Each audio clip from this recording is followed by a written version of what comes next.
What's up, Undisputed listeners? It's your boy, Sharpe. I've got great news. I'm a finalist for a Shorty Award. Go vote for your boy and make sure I bring this award home. Thank you again from the bottom of my heart for making Club Shay a success. Welcome to the Undisputed Podcast. I'm your host, Jenny Taft. This podcast is the full show from today's episode of Undisputed from start to finish. They've got a busy slate, so skip Shannon, let's get to it. Welcome to Undisputed. We are live from Los Angeles. I'm Jenny Taft here with Skip Bayless and Shannon Sharpe. Good morning. Good morning, Jenny. Good morning. Well, I guess you've been in touch with LeBron on whatever island he's vacationing on. I guess it's, St. Kitts, St. Bart's, St. James. He probably has his own island. St. James, right? Yep, that's what he's doing. We're in that lab. Are you? We getting that 24 hours. Practicing your free throws for once? There you go. Yeah. We try to get healthy. You up here talking about some free throws. In the lab. I like that. Interesting. Or vacationing. Okay, he's resting up, guys. He's hoping to get back as soon as possible. But here's the current situation. We have some Cowboys news to start the show with. The Cowboys have reportedly informed Aldon Smith that they would not be re-signing the pass rusher this offseason. The 31-year-old hadn't played in the NFL in the past 5 years before Dallas brought him in last season, and he had a notable impact on an otherwise struggling defense, finishing with 5 sacks, 2 fumble recoveries, and a touchdown. So, Shannon, are you surprised the Cowboys aren't bringing back Smith? I am a little surprised, Skip. I mean, I thought Aldon Smith played really well. If you think about it, Skip, you're talking about somebody that's been doing something their entire life. They get 5 years of completely away from it, and he comes back and he plays it at an extremely high level. There is no higher level than the NFL, Skip, and he had 5 sacks. So I am a little surprised considering how bad their defense is, and they haven't adequately addressed it in free agency. Now, maybe they're going to address this, Skip, in the draft, but it's hard for me with all the holes that they have that they can adequately repair those holes via just the draft. When you had an opportunity, that's why they have free agency first, and then they have the draft after free agency. But the Cowboys, for whatever reason, Skip, says, you know what? We're going to stand pat. When, in actuality, Skip, they've signed a bunch of backups. When the starters need to be challenged for their jobs, and maybe some of the starters are actually backup. Skip, when you look at the high-dollar guys that's making money, DeMarcus Lawrence is making $21 million a year, and in 2 years, he has 11.5 sacks. Wolf Hunter, Vander Esch, has played 19 games in 2 years. Jalen Smith, since he's got that money, has not played well. Zeke got played, has not played well. Amari Cooper, he's playing us. Sorry, go ahead. Oh, he playing you, Skip. He playing with he playing you. Amari Cooper makes $21 million. You can't tell me he gave you $21 million worth of production. Did not. So in other words, the big dollars that Jerry spent on these guys, they haven't come to fruition. They haven't played like they played to get that money, and therein lies the problem. But since we're just talking defensively, Skip, I'm surprised that Jerry has not addressed this more, because that's normally what he does. If there's a big dollar guy that Jerry feels, I guess he doesn't feel, because that's what you do in free agency. You feel holes that are needed. And I guess he doesn't feel. He feels that, you know what? I got Dan Quinn. He can coach these guys up, because everything that went wrong last year, because, Skip, that's what they did. Everything that happened last year, they placed at the feet of Mike Nolan. They did. So now he's been removed. They kept the exact same thing. Hell, if you didn't know better, well, that was Tampa. They won the Super Bowl and brought everybody back. Hold up. The Cowboys won the Super Bowl? So why would they stand past, Skip? Why would they bring everybody back? And guys that I've never heard of. You heard of, you had to Google these guys and go deep. You had to go fourth and fifth level to find these guys. The only one I'd ever heard of was Brent Urban, and barely. I couldn't even told you what team he was on last year. I just knew he used to be a Raven. Well, you used to go like second level, but you had to go fifth, sixth level to find out some of these guys and where they played from. So I am surprised, Skip. They blame Rod Marinelli and Chris Richard. They got rid of those guys. They brought in Mike Nolan. They fired Mike Nolan, and they brought in Dan Quinn. Now, we're about to find out. Now, we've had 2 coaching staffs, and you've gotten basically the same production from the same guys that were there for 2 regimes. We're about to find out if it's the third regime. Is it the coach, or is it what he's coaching? Okay, I hear everything you just said. Now back to Jenny's question. Was I surprised? I must tell you, I was shocked by this. I didn't see this coming. They had been raving about Aldon Smith even as late as the Dak press conference when they announced he was going to make $164 million.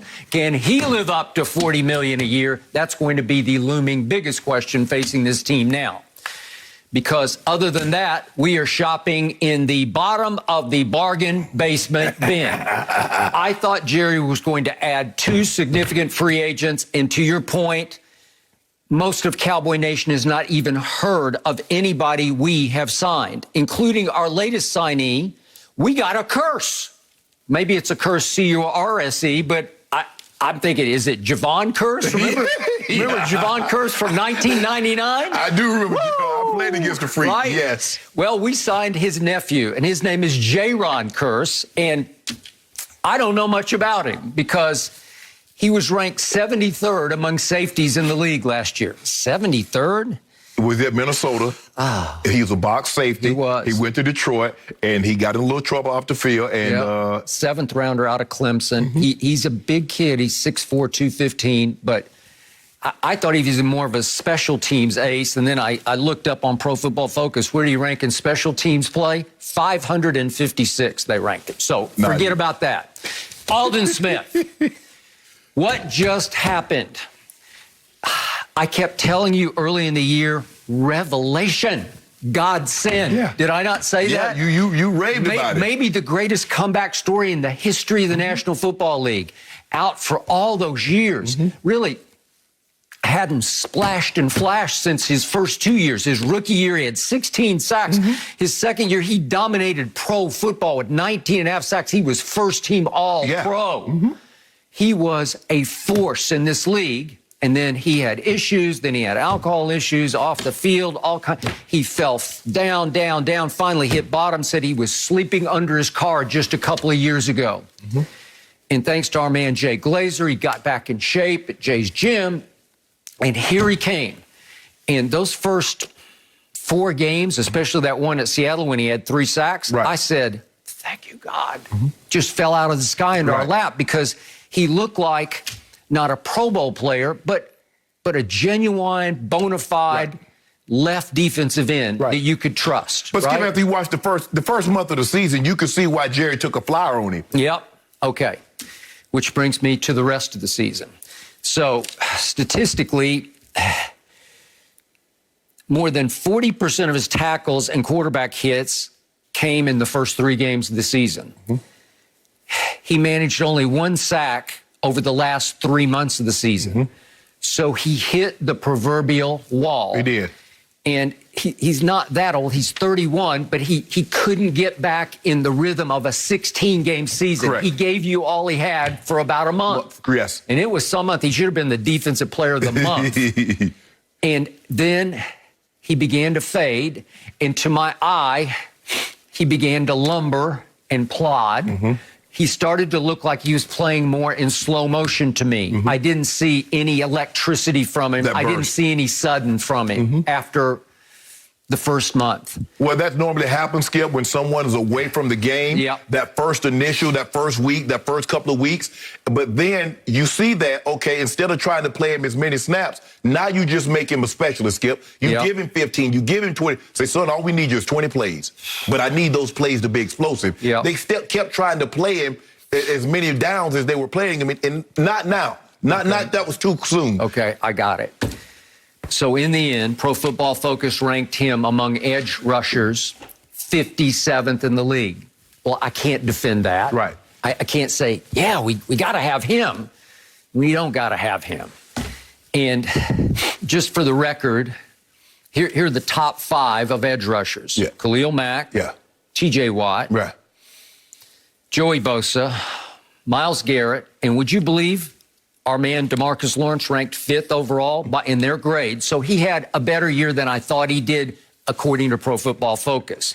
Did he come up big at the biggest times? Did he take over games the way I've seen him do it before in 2018? That's a prime example of numbers not telling the complete story. All right. Now, you mentioned those guys. Well, the complete story is $20 million a year. Exactly. But do you think he had to impact those other guys that you mentioned before him? Not to my eye. My eye test, he did not pass. Thank you. Okay, so here's my other problem with this defense. This defense gave up the second most rush yards in the league, and it was close. They gave up 159 a game. The Texans gave up 160 a game. Think about this. That defense, featuring Aldon Smith and, for that matter, DeMarcus Lawrence as your bookend ends, gave up 307 rush yards at home to Cleveland. 307. Gave up 294 at the Ravens. That's almost 300. 261 on a Monday night at home to Arizona. And finally, maybe the most humiliating of all, was 208 at Washington. Remember Antonio Gibson just running through nobody? Like they were just all mannequins? Right? Okay, that's 4 games over 200 yards. Right. Well, Aldon Smith's got to be somewhat responsible for that, right? And so does DeMarcus Lawrence. Well, I don't know where they were in those games, so how can I defend it? How can I say, we got to bring him back? As much as I was rooting for his story, I can't root for him to be a key cog in a defense that you could argue was the worst in the league. Well, and another thing, Skip, the 2 Ps, production and price. Okay, his production wasn't what you thought it would be. What's his price point? If he wanted $5, $6, $7, $8 million, or was he willing to come back on a minimum type deal? But Skip, if you think about it now, look at Wolf Hunter and Jalen Smith. They're out there like blind dogs in meat houses also. They are. They got they know the ball, somebody's running with the ball, but they can't find it. So we can't just put that on Jalen Smith. We can't just put that on D-Law. There are a lot of responsibilities that were being blown out there. I just think the thing is, because of his money, and it's not a lot, it's easier for you to get rid of him than, say, guys that you're going to have to take a $20 million or a $25 million dead cap hit if you were to release these guys. But nobody on that side of the football produced, Skip. Nobody. Okay. So, obviously, when I first heard this, my first flash was, oh, no, please tell me it wasn't some sobriety issue. But I made calls last night. I can't find any indication of that. God bless him. I'm going to knock on wood for him. Obviously, he has a disease that both my parents had, and you fight it. You're called a recovering alcoholic. That's the rest of your life. But by all accounts, still hanging in. Good. And I hope he finds another home. So do I, Skip. And I hope he rises and shines, and I hope he continues to figure out how to get stronger, longer through a season, because he's not too old to play this game. He's not, Skip, but maybe he needs to shed a couple of pounds, because he wasn't that, maybe 287, I think that's a bit much. Maybe try to get down to 265, maybe 270. I do not disagree. I think that could be an issue for him going forward. Okay, so where does it leave me? It leaves me with Dak or bust, because they did overpay for Dak. I don't care what you say. And you say they had to overpay, but that's okay. I got it, and I'm good with it. I'm made peace with it because you said that's what the market demands. That's just where they were, and they were stuck. We gotta do this. Close your eyes and plunge, and hope he can live up to $40 million a year and 164 over 4 years. I'm not sure he can. I hope he can. You say he has even more pressure. I think it's relieved a lot of pressure. We'll see. But I thought that a cap hit of only 22.2 for this year would keep the window about that far open for Jerry to go get a couple of significant defensive free agents, and that has not happened.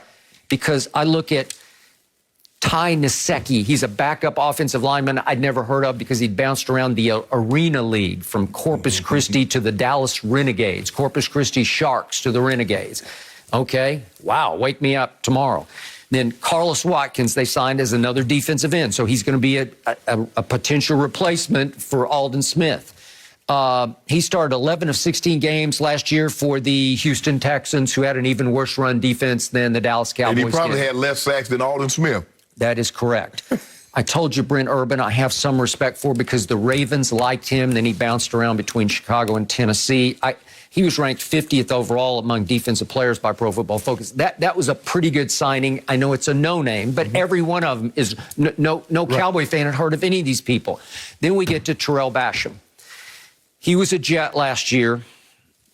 He ranked 249th among defensive ends. He did have 3.5 sacks. They got that many defensive ends in the NFL? That's what I'm saying. They only got 1,500 players. Okay, I got it. But now they are starting to tout him as the key replacement for Aldon Smith. And I'm saying, seriously? What am I supposed to do with this? Let that sink in for just a second, The Skip. Jets were 26th in points allowed. Did he change Jets' life? And they pick in number 2. Yeah. And somebody from that team is going to change my life? Really? Seriously? And then Jordan Lewis. They kept Jordan Lewis as their slot corner. I like him. He's made some plays. I told you he made the big interception of Drew Brees on that fateful Thursday night game back in 2018. Pro Football Focus blasted that move yesterday in a piece in which they said, what's the worst move each team has made? And they said Jordan Lewis for the Cowboys because he's not good enough, and you could have had a better slot corner on the market for the same money because it's almost $5 million a year for Jordan Lewis.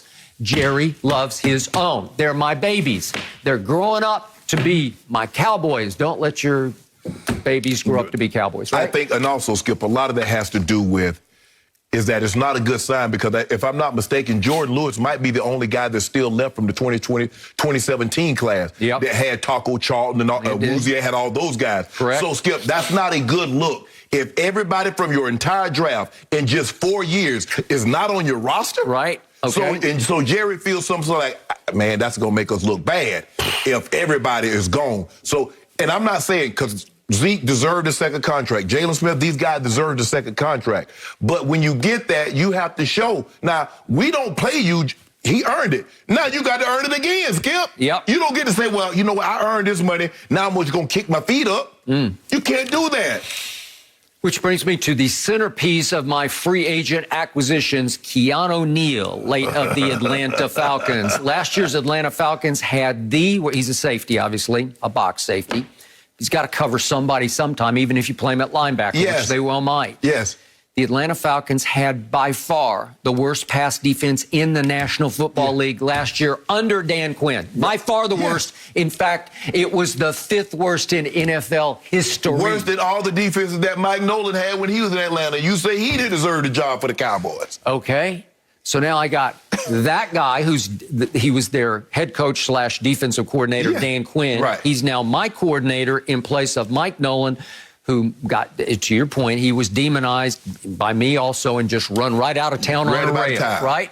Okay, I got it. But I thought he was a disaster. I don't know what Dan Quinn will be, if Dan Quinn can revert back to Seattle Quinn. But right now, we don't have a young Richard Sherman or a young Cam Chancellor or a young Earl Thomas. We don't even have an old Earl Thomas because I advocate for that. And there's no Earl Thomas in sight because I haven't heard a peep about him because they are now trying to decide between Malik Hooker and DeMonte Kazee, 2 safeties coming off Achilles tears, just as Keanu Neal had one 2 years ago.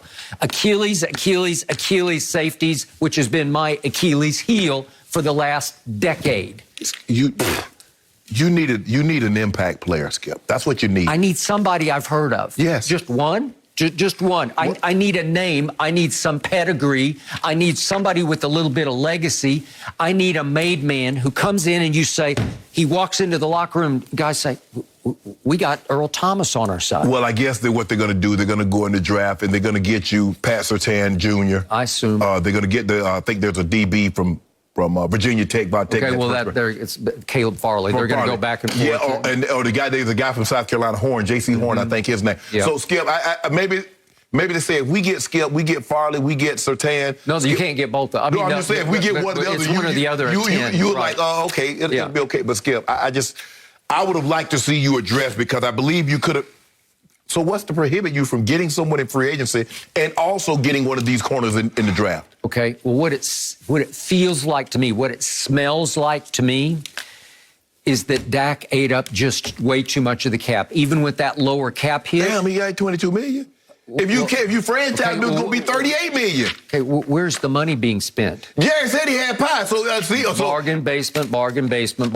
So you saying Jerry didn't have pie left? Jerry said he had a big old piece of pie. I think he exaggerated the pie. Maybe he ate the pie at that welcome back Dak media session that he had. He must have just eaten it. You came by here and said he sat up. Well, that's what he said. He said he got a big old piece of pie. We got pie left. And you said that he was going to go out there. Oh, there's a couple of people out there that Jerry could go get. Well, they were all out there. Yes. I mean, I was excited about John Johnson. You brought him up. Yes. And I said, that's too much money. That's $15 million. No, Cleveland got him for $10 million. And I think the safety from Minnesota, I think he might have signed with Philly. He went for $5 million. Anthony Harris. right? Yes. Yeah, he went for $5 million. I didn't get that one.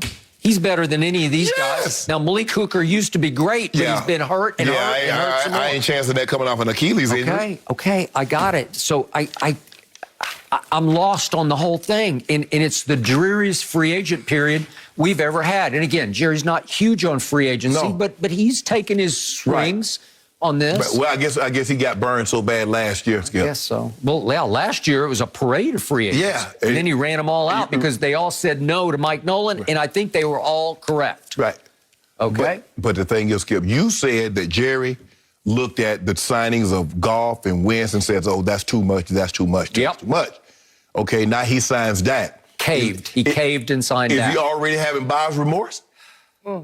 No, I just think he sits back and says it's Dak or bust. We're going to have to outscore everybody. Skip. And maybe they can. You know that's not going to work. Well, I don't know. That's not going to work. It worked against Atlanta last year, didn't it? Exactly. Yeah. And then what happened? You can't keep falling behind by 3 touchdowns, Skip, and keep coming back. Well, I told you I was fearful of this because Dak is 6-11 in his last 17 starts for the Dallas Cowboys. And if that starts out more of the same next year, we're looking at another 7-9. Okay, you keep on talking about Dak. Did you want Andy Dalton back? Did you want Andy Dalton? As our backup, yeah. No. You know, that was not an option. Yeah. He had to be your starter. Or do you want Gary Gilbert? As my backup? No, starter. Well, I got it. No, that was your point. Like, your option is what? Yes. Well, your option is to go plunge into the draft and go try to get Trey Lance or whoever it is that you fall in love with. But you know Jerry don't do that. Jerry don't move. Well, right now it feels like Jerry is stuck in the mud. Or he's just napping. Maybe he fell asleep and nobody woke him up. Now all of a sudden you're not looking at me side-eye when I say they're the third best team in the division, are you? Now you looking at me like I got some sense. Well, now you're looking at me like I still have the best quarterback in the division by default, but I do. You might have the best quarterback, but do you have the best team? Because every year Pro Football Focus said the Cowboys got the best team in the NFC East. One of the best rosters in the NFL. You still feel that way? I do not, but I got the best offense, and I'm sticking by it. Who said you got the best offense? I just do. Who said that? I did. Quarterback is the game. So I got the best quarterback, I got the best offense. I get the best trio of receivers. But the Giants and Washington football team got something for you on that side of the ball. They got lots for me, and it's going to be difficult when I don't have any defense. I just love the quote from Jerry. The pie quote, that was 2 weeks ago. So maybe he was pie don't last long, Skip. You know you got to eat pie. He was feeling confident, but when he checked the numbers, I actually don't have that much. It went real bad. Enough Cowboys. No mercy. The brand new Fox Sports app is a finalist for the 13th annual Shorty Awards. I love it. I do not download any apps. I simply do not. I'm an old man. I don't know how to use my phone. I don't like apps. I don't like clutter. But the Fox Sports app is so sleek. It has everything you would ever want. So I got it on my phone. You should have it too. You should also vote for us for the Shorty Awards. You can vote in the description below. Vote once a day. Vote for the Fox Sports app. We are a finalist. We need this. Do it, America. No mercy. Hey, Undisputed listeners, it's Charlotte Wilder here to tell you about my new podcast with Mark Titus called the People Sports Podcast. It comes out every Thursday, and Mark and I take one of the big stories of the week, and then we go off on tangents you never saw coming. This might mean that we start talking about the Dodgers winning the World Series and end up wondering if Knicks fans deserve happiness. Or begin with LeBron's greatness and end up drafting our ultimate beer league softball team made up of old athletes. Whatever it is, the only rule of the show is that it has to be fun and funny, because these days we could all use as many laughs as we can get. So check it out wherever you get your podcasts and come down weird sports rabbit holes with us. We can't wait to have you. No mercy. The Raptors are expected to move on from Kyle Lowry before today's 3 p.m. Eastern trade deadline. And while the Heat and 76ers are considered the frontrunners, Woj warned everyone yesterday, don't rule out the Lakers trading for Lowry. While it's hard to see how LA could afford Lowry's $30 million salary, his presence would help bridge the gap until LeBron and AD get healthy here in Hollywood. So, Shannon, would you like to see Lowry in a Lakers uniform? Skip, there's no one in this market that's going to change the life of anybody. The only guy that would have been available, but they moved him before the trade deadline, that was James Harden. So that guy's already on a team. He's the only guy that we've heard that was available of all the guys that's currently available that can change your fortunes. And he is changing life. Exactly. And we see what he's doing. To get Kyle Lowry, that means what? You got to give up KCP and Schroeder? Because I assume. And a first? Yeah, because that's the only way you got to make the thing about the NBA, Skip, you got to make the salaries match. So it's just not, okay, we're going to take that player and then we gave you this player. It doesn't work like that. The salaries need to match up. And so the only way you can possibly get that done is probably KCP and Dennis Schroeder. And it seems like, look, from what you're hearing, is that Schroeder could possibly be available. KCP, Trez is also available. Seems to me the one guy that's unwilling to be touched outside of the two untouchables, AD and LeBron, is Tucker. Horton Tucker seems to be the guy that no. Everybody else, you want to talk to him? You want at him? You could have that. Yes, I think Kyle Lowry would help. But what they need more than anything, Skip, is a big Drummond or Whiteside, someone that's more athletic and that can give them more than what Gasol has given them. Okay. Because Gasol, by all indication, has been a major disappointment.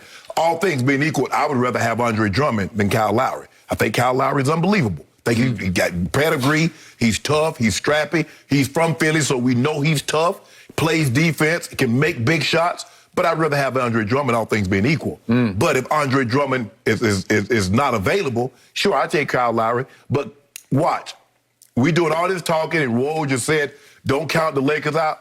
And Lakers don't do absolutely nothing. What you call them, the Cavaliers end up trading Drummond so he doesn't get bought out. He goes to a team that traded for him.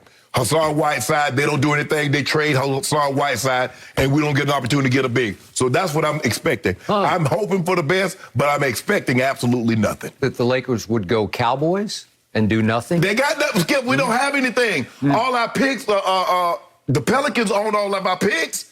So we got nothing to trade. If KCP, maybe Trez, maybe Schroeder. I've been telling them get rid of Kuzma. They won't listen to me on that one. Listen to me. Wonder if Toronto would take Kuzma straight up for Kyle Lowry. The salaries don't match. And so we got to throw in somebody else. You would have to. And I'll be more than willing to. And if somebody else, I'll pack the bags for them. You throw your salary in there? I'll pack the bags. Okay. Here's my issue with Kyle Lowry. I respect him. I like him. I don't know him, but I enjoy watching him.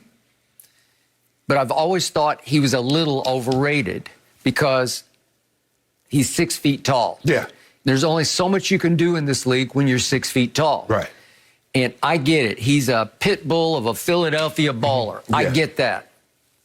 He will fight you. He will scratch you, claw you. He will fight you to the death. He will. I got that.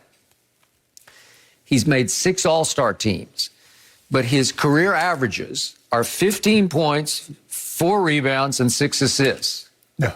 Does that sound like a 6-time All-Star numbers to you? No. 15 points, 4 rebounds, and 6 assists. That sounds like some 6th or 7th man would get that, right? And Skip, but if he goes to a team, say like the Lakers, or you go to a team like the Sixers, that's fine. When you have Simmons, you have Joel Embiid, you have Anthony Davis, you have LeBron James, 15 would be perfect. Okay. This year he's averaging 18, so he's way up there, and he's got a career-high 6 rebounds and 7 assists. So he's actually having a career year for a team that is one of the top 3 disappointments in basketball, along with the Boston Celtics and the New Orleans Pelicans. Correct. How do you explain that? What is not happening there? Because he's sort of maxing out what he can do, and it's not working, which is why he's available. And yet Toronto fans call him the greatest Raptor ever. Well, he's been their heart and soul, but it took that guy from San Antonio going for a quick stopover, a 1-year stopover in Toronto before he came to the Clippers. You know who that guy is, that number 2 guy. It took him to put you over the top into the finals, and you got some breaks on injuries to Golden State, and you won a title. Yeah, I still don't think he's better than Vince Carter, even with that title. All right. Well, you could argue that. But the point is, would Kyle Lowry change your life? Plus, Kyle Lowry is his own man. He wants to do things his own way. And he's an aging player now. In fact, happy birthday, Kyle. He's 35 today. 35 years old. He's only a year younger than Bron? Yeah. So my point is, he's getting up there. Yeah. And is he slowing down a touch here and there? Maybe a touch. I don't know. But the point is, because he's his own man, I'm not sure about the chemistry with LeBron James. And you've always said LeBron can just make it work with anybody, and mostly he can, unless somebody comes into the locker room and says, I know how to do this. Right. I got this. Okay, I'm going to take this team over. Well, Schroeder did not do that. Schroeder got the ball in hand. Okay, but Schroeder said, I'm going to be a starter. He just insisted. But Schroeder came in with kind of hat in hand because he'd always been a sixth man for the most part. Right. I know he started for a while in Atlanta, but he had been viewed as a sixth man. Right. And so he had no huge ego when he came here. He defers to LeBron. He works hard at sharing the ball with LeBron. I think Kyle Lowry will also, Skip. You mentioned that he is a six-time All-Star, and although we like, okay, 15-point average, that don't equate to being an All-Star, but he does have that on his resume. Yeah. He does have an NBA title on his resume. But I just think the thing is he's a guy that can take and make big shots. Okay, but people always say he's an elite defender. He's made no all-defense teams. He gets a lot of charges. That's what he does, Skip. He take charges? Yeah, he takes a lot of charges. You know, okay. He'll take one right in the chops for you. You know, yep. Guys coming down the lane. But I like him, Skip. But is he going to change the life of the Lakers? No, I don't believe he changes the life of the Lakers. If you did have to give up Schroeder and KCP, and for what it's worth, next year's first, to me, I would like your team better with what you got, seriously, than with Kyle Lowry in place of those two. You'd be better off with those two players. Well, go get Bogdanovich from Atlanta. Well, he's not doing much. Yeah. I don't know why not, but he's not doing much. And he got hurt, and it looks like they possibly could move him. Okay. So now let's move to the big guy. Let's go to Drummond, shall we? Mm-hmm. I think you're overrating the impact of an Andre Drummond on the Lakers, and I'll tell you why. Even though he has made a couple All-Star teams, I'll give you that, even though he has led this league in rebounding 4 times, including each of the last 3 seasons, I'll give you that. He is 0-8 in playoff games. That's the worst. That's the most playoff losses without a win since he came into the league. 0-8, all in Detroit. Yeah, okay? And both of those probably was the Cleveland with LeBron, so I don't feel bad for it. Okay. So in his playoff games, his 8 playoff games, he has made 36% of his free throws. If you think there's pressure to win a playoff game and make free throws in Detroit, put him on the line in a big playoff game for the Los Angeles Lakers with LeBron looking over his shoulder. I'm not sure he can bear up under that.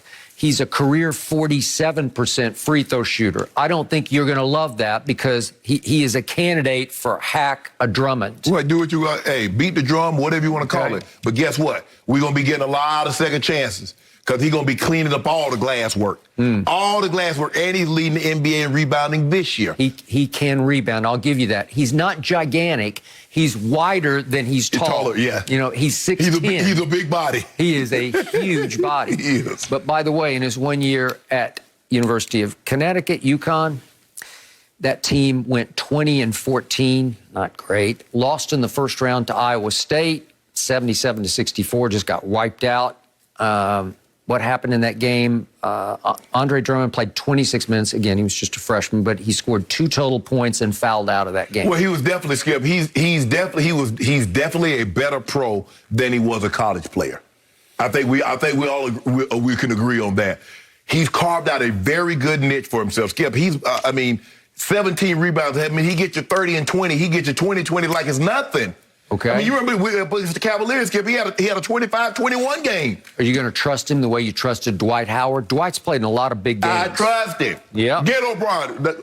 No. You trust him the way you trusted JaVale? Because JaVale's played in a lot of big games for big teams. JaVale knows what the spotlight feels like. But, Skip, when you put those guys around great players, JaVale was playing around Steph, KD, Draymond, Clay. And now, all of a sudden, you put Andre Drummond with AD and LeBron. Watch what happens. Title happens. Tie game, 4 seconds left. Andre Drummond at the free throw line. We can't be no worse than George Hill. Shannon's on his knees. You can't be no worse than Bel Air, just saying, please, God, please. Swish. Clank, clank. Healthy. We get Andre Drummond. And? That's it? Yeah, it's over? It's over. Really? We get Andre Drummond and LeBron James and AD healthy. Good night, Irene. A 47% career free throw shooter puts you over the top. We get Am I not speaking English? Am I speaking? Put these subtitles up here, ladies and gentlemen. If we get Andre Drummond, it's over for you and that team in the basement. They never coming up. The elevator gonna be broke. Really? They're gonna be stuck in the basement for a perpetuity. You realize we got Serge Ibaka now. He can't do nothing with Drummond. Oh, he can't. He can't do anything with He Drummond. can. He's too small. Big Zoo has been dominated. He dominates every opponent every night. But last night he was just sensational against my Spurs. Just took them all apart. They won by 30. Against Jakob Poeltl. Well, that's what he's dominating against. Jakob Poeltl. They're the 8th seed right now. They're not. They're in the playoffs. Watch Drummond eat both of them like Diggum smacks. Really? Okay. He'll like Diggum smacks. Watch him melt. By the time he gets finished with the playoff run with the Lakers, he'll be about 6'5". By the time he get done with the playoff run, he'll have a champion and a chance to parlay that championship into big bucks. No whammies. That's what's going to happen. You better not let us get Andre Drummond. Now, everybody else is going to try to block him because they're going to come. Well, we'll trade you a second because they don't want LeBron to get another title because they know if he get Drummond, he coming back. You know that. He's coming back. AD's coming back. Healthy with Drummond, it's over. Good. I'm rooting for you to get Andre Drummond. But guess what you're going to do? I already know what you're going to do. Because LeBron's going to come back. He got the biggest break in NBA history. During the season, he was playing too many minutes. He got a break. He took 6 weeks off, and he came back fresh. That's what you're going to do. I already know I'm prepared for you. But guess what? I don't care. Solomon Hill, MVP. Am I right? Yeah, saved your season. He did. You see what he doing? You already do it. Solomon Hill ain't saved nothing. I want you to get both Drummond and Kyle Lowry. That's what I want. See what you do. No, you don't want that. Yes, I do. You don't want that. You just saying that. Sometimes you just say stuff just to say it. No, I don't. Even though you I don't never mean it, do that. You know. I never, ever do that. Skip, hold up. There is method to all of my madness. So in other words, hold up. Yep. So you want us to have AD, LeBron, Drummond, Kyle Lowry. You want that. Do you remember what LeBron used to do to Kyle Lowry and DeMar DeRozan? I can't even, he is not a Spur. I'm sorry, he's not a Spur. Do you remember what LeBron used to do to KD before he got to Golden State? I don't even want to talk about what he used to do. Don't play. Do you remember what LeBron used to do to everybody before they linked up? Don't do that, Skip. Ooh, that's so unbecoming of you. I can't even believe you would say something like this. So counting the NCAAs, Andre Drummond is 0-9 in the postseason. 0-9. You like that? Hold on, time out. If you don't mind me asking, KD, how did he do in the NCAA tournament? One of the best players in college basketball in the last 15 years. How did he do in the NCAA tournament? What did they do? 1-1? Yeah. Kevin Durant with 1-1 NCAA tournament. Well, at least he lost to O.J. Mayo, who was a really great college player. Man, O.J. Mayo ain't been on a sandwich in 3 years. He can't stay in the league. A little run. He can't even stay in the league, Skip. Okay. With the laxness of the weed they got in the NBA, he can't even stay in the league. All that happened was Kevin Durant turned into the greatest player on earth. See? Well, he did. See, that's what I'm talking about, Skip. You know what? You know what? Okay. You try to get. I'm not. You know what? I'm in a great space. I'm just, I said a great prayer last night. I believe things are going to work out in our favor. I'm just hoping that Cleveland does the right thing and buy him out. Andre Drummond, I've been on the phone with him. I've been texting him. Hey. Be careful about that prayer stuff. Be careful. What do you mean? Nothing wrong with prayer, right? Yeah. In a lot of ways. Unless you didn't. Unless you didn't. Yeah, were you just making that up? We're going to have kind of news throughout the show, considering the trade deadline. Guys, Shams literally tweeted minutes ago, JaVale McGee to the Nuggets. So something to keep in mind, that deal being finalized. That's a good move. As well. When I tell you trades, you guys are debating. Keep him from the Lakers. That's what you're trying to do over there? Okay. You guys, I'll stay on the news, and we're going to continue talking here and move on to the NFL because free agent pass rusher Jadeveon Clowney visited with the Browns yesterday. Cleveland pursued Clowney last offseason before he eventually signed a one-year deal with Tennessee, where he had a down year for the Titans with just 6 quarterback hits and no sacks before going on IR with a meniscus tear. And now it looks like he could possibly go back to a Browns team that already has Myles Garrett up front and added Takk McKinley in free agency this year. So, Shannon, for whatever team that ends up signing Clowney, will he be a beast or a bust? Well, I haven't seen him be a beast in a very long time. Jadeveon Clowney has not lived up to expectations, Skip, of being the #1 overall pick. He's never had the impact like he had his sophomore year, and they made him come back for his junior year, Skip. And then he's really known for that one hit that still plays up on YouTube where he jumped the snap, hit the guy, popped his helmet off, got the ball, scooped it up, and tried to take off running. Skip, you do realize for 5 years he played alongside J.J. Watt in his prime, and he never had double-digit sacks. How in the hell can you play next to J.J. Watt in his prime? J.J. Watt, I'm not talking about J.J. Watt the last 2 years. I'm talking about J.J. Watt, 3-time Defensive Player of the Year, finished second or third in the MVP. He played alongside him, opposite of him, and he's never, ever had double-digit sacks. So now, after all of these injuries, I'm expecting Jadeveon Clowney to go somewhere. Oh, he gonna play opposite of Myles Garrett. Are you telling me Myles Garrett right now is the equivalent of what J.J. Watt was in his absolute prime? Absolutely not. So, Tennessee, what did he do for Tennessee? What did he do for Seattle? I'm gonna break the bank. I'm gonna reset the market. 3 sacks don't reset a market. No sacks with 3 quarterback hits doesn't reset a market. Jadeveon Clowney has not lived up to the expectations. So I don't expect him to start now in year 9 after all these injuries, all of a sudden turn into a 13, 14 sack guy. So no, I don't see it. I do not see it. So what happened with Jadeveon Clowney in 2016? He made the Pro Bowl. Yes. In 2017, he made the Pro Bowl. Yes. In 2018, he made the Pro Bowl. Yes. Our first year, in fact, I think it was our first show ever here on FS1 on Undisputed, you were making the case that J.J. Watt was not only the best defensive player, but the best player in football. Yes.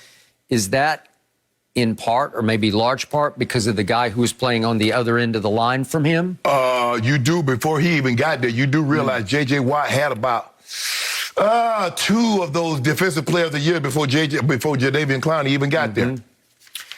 I am a Clowney fan. I still believe in him, and I am not surprised that Cleveland, of all teams, is very interested in signing Clowney and brought him in to talk yesterday, to check him out and probably take a physical because he did have what I consider minor knee surgery that's cut short his year last year. Well, anybody's surgery is minor as long as it's not on you. Okay, but it's left meniscus tear. And again, I've had 3 of those done, and it's not that big a deal. It is, Skip, if you're a professional football player. Well, but I don't think so. I think you'll come back just fine from that. Okay. He is all of 28 years of age, so he's still got a lot left in the tank. Again, I don't even care if he's just a rotational player. I will take him. When are you going to, Skip, you say you got a lot of, because when is he going to empty the tank? Damn, I'm tired of you having something left there. I don't want you to have anything left in the tank. I need you to empty the tank. That's what Tennessee needed. That's what Seattle needed. Yep. Your favorite website, Pro Football Focus, they liked him last year. Again, in a fairly small sample size, they had him graded 20th of edge rushers, which is still pretty good for the limited amount of time he played. That's a small sample size. He played, what, 3 games, 4 games? I think he played 8 games last year. That's what I got. He played 8 games, and how many sacks did he have? He had 28 quarterback pressures, which is pretty good because that's on pace for 56, which would have been close to being top 10 among edge rushers. So I thought he was pretty good in the moments I saw him. He flashed occasionally for me. And now young Andrew Berry, who runs the Cleveland Browns and has turned them into a real live football team right before your very eyes with a real live coach and a Baker Mayfield who's actually, dare I say, growing up right before your very eyes. They went and got John Johnson III, and then they went and got Troy Hill. And I thought they were great moves at reasonable prices. And they brought back Rashard Higgins, who I thought was Baker's favorite target. That's the one he goes to when he's in doubt, not Odell. It's Rashard Higgins. And they signed Tack McKinley, which I thought was a good move. And they signed Malik Jackson, which I thought was a good move. And they re-signed their kicker, Cody Parkey. They're a football team and a force to be reckoned with. And if you add Clowney even to the Myles Garrett rotation, if you just play him X snaps, 30 or 40 snaps, but not the whole game, I think you would have a commodity that you can trust. Because to me, he's got star quality about it. I get it. He's not lived up. But yeah. I would take him on my team right now. I'd take him as a Dallas Cowboy like that. Skip, we haven't seen the impact. I got it. Based on what we saw in college, you expected him to be Aaron Donald. Yep. That's what you expected.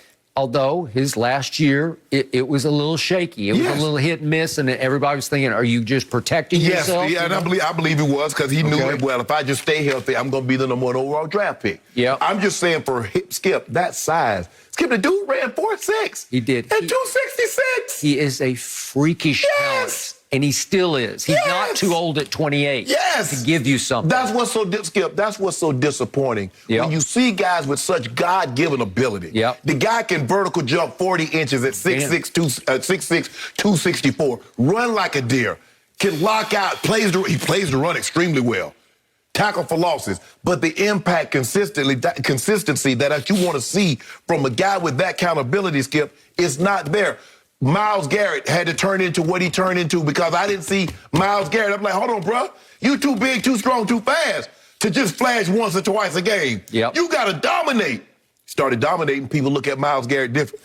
I don't see that in Jadeveon Clowney. Jadeveon Clowney got more God-given ability. I believe he has just as much ability, if not more, as Myles Garrett. I'm going to go more. I'll go more. He ran ankle leg on a 4x1 100-meter relay team in 4A in South Carolina. That's kind of speed he has. And a defensive end. What defensive end you know run anchor leg on the 4x1? I agree. I hear you. Come on. Does he have cold-blooded killer in him? He does not. Does he have that gene in him that's just high motor? No, he doesn't play that way. Yeah, it's just, Skip, with that, Skip, look at that. Look at that. His nickname should be Graveyard. Because when he leaves the field, there should be bodies everywhere. That looks like a defensive end to me. Yes! Right? He should. Javon Curse. That's what Javon Curse looked like, Skip. You saw Javon Curse, long arms, the biggest hands I've ever seen. The man had. We've had 2 Javon Curse references in one show right out of the blocks. Right? You wish you had Javon Curse. I do. Javon Curse had a 5X glove. He wore a 5X glove. I got a pair of them. We traded at the Pro Bowl and we traded helmet. But Skip, that's what. I expected Jadeveon Clowney to be a step above Jadeveon Clowney to be a step above Javon Curse. That's what I was expecting. And it has not come to fruition. I would still take him. What have I told you about all the remaining free agents? I want pedigree. That's why Minnesota made a good move to say, we want Patrick Peterson. Is he what he used to? No, he's not what he used to be. He will help you just on his stature, his aura, his being in your DB meetings. He's being a coach on the field. His presence will be huge. That's why I wouldn't mind having Richard Sherman on the Dallas Cowboys or Malcolm Butler on the. You need pedigree. Clowney is pedigree to me because he's made 3 Pro Bowls. Yes. And has he underachieved? Absolutely, he has. That's it. Is he still a candidate for a flash season where he gets in the right place at the right time with the right coach and the right surroundings of young star players like a Myles Garrett to push him a little bit? Yep, he is. I would do it. Well, I hope you're right. I hope you're right because Seattle didn't get the kind of production that they thought. And because Seattle traded for him. They did. Tennessee paid him and Vic Beasley big money to come there. He gave Jadeveon Clowney, 14 million? He had a lot of offers. He took that because he had his best season under Vrabel. If I'm not mistaken, Skip, that was the 2016 season in which J.J. Watt got hurt. And so that was, they put it on him, and he played well. He had 9 sacks, 9.5 sacks, and that was his best season. But what I expected of him, being with that kind of ability, he just has had the impact that I had hoped he would have. Okay. I say, way to go, Cleveland. Oh, so if they get him, so you picking him to win the division if they get him? I'm leaning that direction. Go ahead, keep on leaning. Yep. I hope you don't fall over, because I got the Ravens. Okay, well, I had the Ravens, and they're going Cowboys because they're not doing anything. Don't worry about that. Don't you worry about that. They got the best quarterback in the division. Don't do that. I'm thinking about that. Oh, you thinking about shake and bake? Oh, now you want shake and bake. Now you back. It's starting to be 50-50. Ain't no fit nothing. It was building. Did you see that guy? He went in the locker room, kicked Jenny. You saw that Thursday night game coming up. Yeah, when Lamar kicked his feet up in there for a whole quarter. That was that Baker think he doing something. No mercy.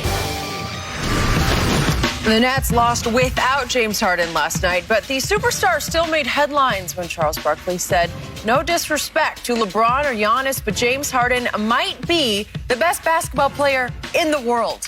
Period. Barkley also said that Harden is as good an offensive player the league has ever seen, better than even Michael Jordan and Kobe Bryant. So Shannon, how about that for a quote? Does he have a point here? I need to know now, is he as good or is he better? You can't say he's as good as we ever seen, better than Michael and Kobe. Either he's better than Michael and Kobe. Don't bring as good as we've ever seen. He just say he's a better offensive player than Michael and Kobe. But let me address his first point about him being the best player. Now, weren't the Nets supposed to be good? With KD and Kyrie, they were already supposed to be good. Now, the argument that Charles Barkley is making for James Harden, he crushed LeBron James for being in the East. Because what did LeBron James do for 16 years? Remember, he took that Cavaliers team to the finals 4 straight years. So all James Harden has done has brought the Houston Rockets to the East Coast. Matters when KD and Kyrie doesn't play, that's all he's done. We've seen him. James Harden has won 3 scoring titles. He's won an assist title, about to win another assist title. So what's he doing differently in Brooklyn that we haven't seen him do in Houston? Absolutely nothing. But when LeBron James was doing this, Charles Barkley found every single way to discredit what he's doing. He's playing in the sorry East. Ain't nobody in the East. I could get 20 points against some of the guys LeBron's playing against.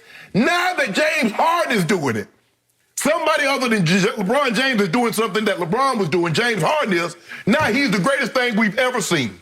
Ever seen. Really? Really? You got that kind of... Charles is entitled to his opinion. He's great at what he does. He was a hell of a basketball player.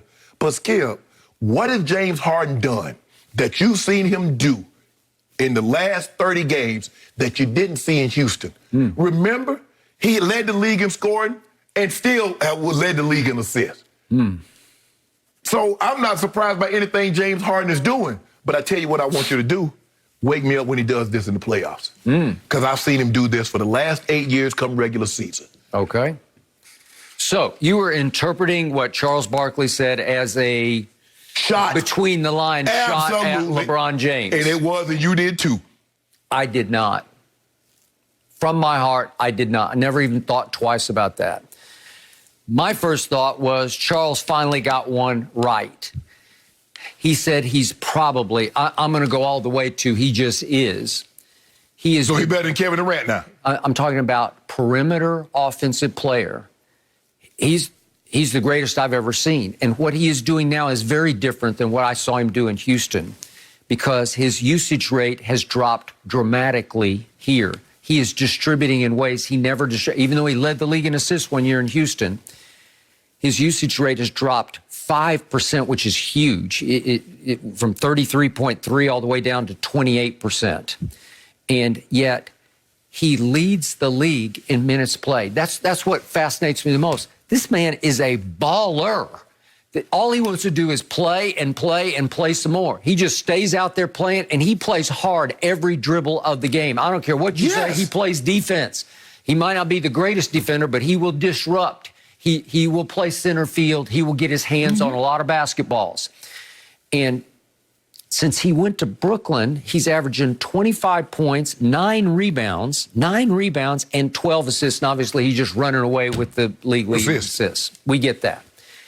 He is now the new centerpiece of that sort of 7 seconds or less Phoenix offense that D'Antoni coached with Steve Nash as the centerpiece.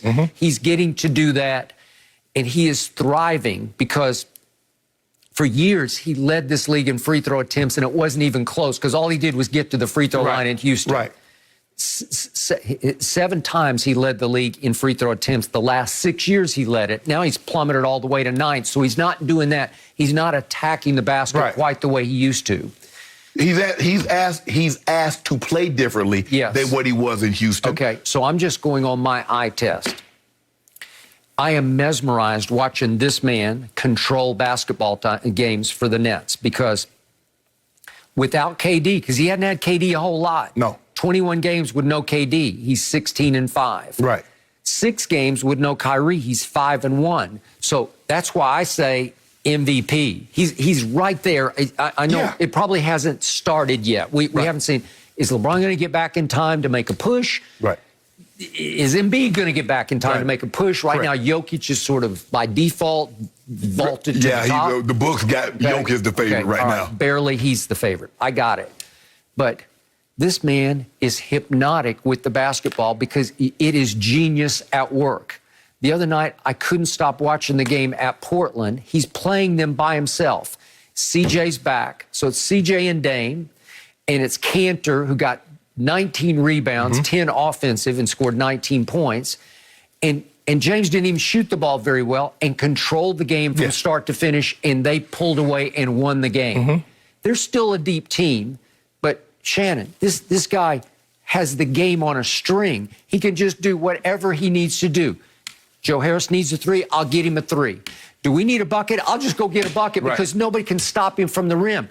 He is as slithery a dribbler as I've ever witnessed because he's 6'5", and he doesn't look like he's in the greatest shape, and then he just slithers through the lane, and he just gets to the basket or the free throw line. But wouldn't you agree the reason why his usage is down is because Kyrie is on the court and Kyrie handles the ball? Even though KD hasn't played a bunch, when KD was on the court, KD handled the ball. But when he was there, with the exception of a few years, he had 1 year with Chris, 2 years with Chris Paul. Chris was nicked a little bit, had 1 year with Russ. Other than that, Skip, who else was going to handle the ball other than James? Who else was going to get them in an offensive set other than James? So I mean, Chris and Russ. I mean, and that was the problem. And then guess what happened? James Harden said, "Nah, y'all that just is running correct. my flow." Okay, to a fault, he did that. But the thing is, I think he's learned now. He can score 35, he can score 37, he can score 40 until you have postseason success. Okay, I got that. And I don't even want to start on that because you're dead right there. You can't even start. I'm not going to try to defend it. I'm just telling you what I see on my TV from night to night. So I'm seeing a 31-year-old at the height of his offensive power. Can I ask you a question? So you never saw LeBron James do this in none of his years. You've never seen LeBron James. I've seen LeBron James do this for the entirety of a playoff. What you see James Harden doing in the regular season, I've seen LeBron James have an entire playoff run like that. Is LeBron James a better offensive player than James Harden? That's not what he said. He said the best player. The best. Charles Barkley said the best player in the world right now. No disrespect to LeBron James and Giannis Antetokounmpo. He said the offensive player all time, he's probably, but then he said he's better than Kobe and Mike. He said right now he's the best player. Okay. No, he's not better than GOAT. I've told you for 2 weeks, I have him slightly ahead in MVP just because he's done it so much without KD and quite a bit without Kyrie. And plus, it's all new, and he just took it all over. He runs the show. Skip, what's new? Everybody runs the same sets. They might call him something different. You pass the ball to the open guy. Now he got guys that's knocking down shots. TLC knocking down shots. Shannon was knocking down shots before he went out. Joe Harris knocking down shots. He got guys making shots. He's putting them in positions to make those shots because he is so difficult to defend. Skip, you see LeBron James making those passes to KCP, to Kuzma, and the guys that are just missing the shots. Okay. This will make them miss league. Okay. Let's not pretend. Okay, but James Harden is almost a 90% free throw shooter, so when he gets to the line, he just makes them and makes them and makes them. Okay, I get that. Yeah. He's a better free throw shooter, but Charles Barkley, let's not change the argument. Let's stick to what he said. He didn't mention anything about free throws. He didn't mention anything about three-point shots. Well, they count. They do count. All I'm saying is that we've seen LeBron do this in the Eastern Conference, take 8 times in 8 consecutive years, and Barkley discredited it because it was the East. Is this not the East still? Yep. Okay. Is the East better now? Yeah, it's better. That's better. Well, is it not? Guess what? It's deeper. It's better now, and he got 3 of the top 15 players, 2 of the top 15 players on his team, 3 of the top 15 players on one team, and nobody has said a word. Okay. But when LeBron got Anthony Davis, I can't believe it. All the execs are so upset at LeBron about how he went about this. Every analyst, how LeBron went about this. All the execs, how LeBron went about this. I hadn't had an exec say a word. When are the analysts going to say something about Brooklyn have 3 of the top 15 players win? Is LeBron a better shooter than James Harden? Is he a better shooter? No, he's just not. I'm sorry, he's just not. Can he dribble the way James can? No, he can't dribble the way James can. I've never seen anything like it before. There have been a lot better. I'm just doing perimeter offensive player. Never seen anything like it. I'm looking at best player. Commands the game. The best player. We didn't say he's the best free throw shooter. We didn't say the best three-point shooter. We said the best player. Yep. Okay, those things count. They matter. Right? Even when you factor that in its totality. Is LeBron averaging 9 rebounds a game? No, he's averaging 8. Yeah, okay. So he's averaging 1 more rebound. LeBron led the league in assists last year, but he's not now. Skip, LeBron is asked to do other things than if there was no Schroeder, like there weren't last year, LeBron would probably be around 10 assists. He would be around 10 assists. There is a Schroeder, and yes, James has got all kinds of teammates who need the ball, all kinds of them, including Joe Harris. And what you do is that what you do. You get those guys the ball. What did Kyrie say? Kyrie said, I said, James, you the point guard. I'm the 2 guard. So what does that mean? Feed me, let me do my thing. Feed KD, let him do his thing. Feed Joe Harris, let him do his thing. Hell, I could average 8 assists if I'm the point guard on that team. Might not get 11, but I get 6. Yet James isn't averaging 15 a game. He's averaging 25 points a game, just like LeBron is. No, I'm saying better assists. stat line. LeBron, what's the line? 25, 8, and 8, 7? Yeah, 25, 8, and 8. Is it 8 or 7? 7.9, 7.9. Okay. All right. James Harden, 25, 9, and 12. I've never seen anything like this before. And he's Sorry. He's playing 5 more minutes than LeBron. Okay, I give Jay, he's in tremendous shape. You wouldn't think somebody like that could play 40, 41 minutes a night, but he does it, and he seems to do it with relative ease. Skip. Remember, since he walked in the door at Brooklyn, they are 23-9, which is barely the second best record in basketball to Utah. Barely. Skip, I'm not saying James Harden isn't spectacular. He is. He's the top, for me, he's the top 5 player. It's hard to keep him out of the top 5.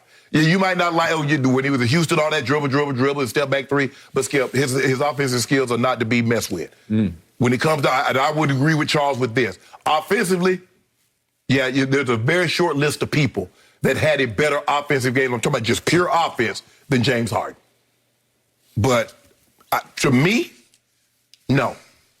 To the league, it'll be interesting to see what the league execs think, who they think better, James Harden or LeBron. Well, it'd be interesting to see what the media thinks, because if LeBron will come back sooner than later, he's going to win the MVP because of the narrative. I don't believe he comes back before a month. Okay. I believe at the bare minimum Probably it's a will month. cost him. Yeah. And James is still playing. He couldn't go last night because he had a bad neck that he wasn't supposed to play at Portland with, and they were back-to-back all the way to Utah. So he didn't play. And obviously, Kyrie is still out. Blake didn't play last night. So it was Blake's going to be hit or miss, Skip, with his knees. Right. Okay, The thing is with KD comes back, 2 weeks? I don't know. He stayed back home. But what he said is he started to ramp up his training. I don't know. That must be a bad tear of a hamstring. That's all I can It had to be figure pretty out. good because he's already been out a month. No good. No mercy. Now that we've started to hit the second wave of free agency, Pro Football Focus has made some evaluations of each team's moves so far.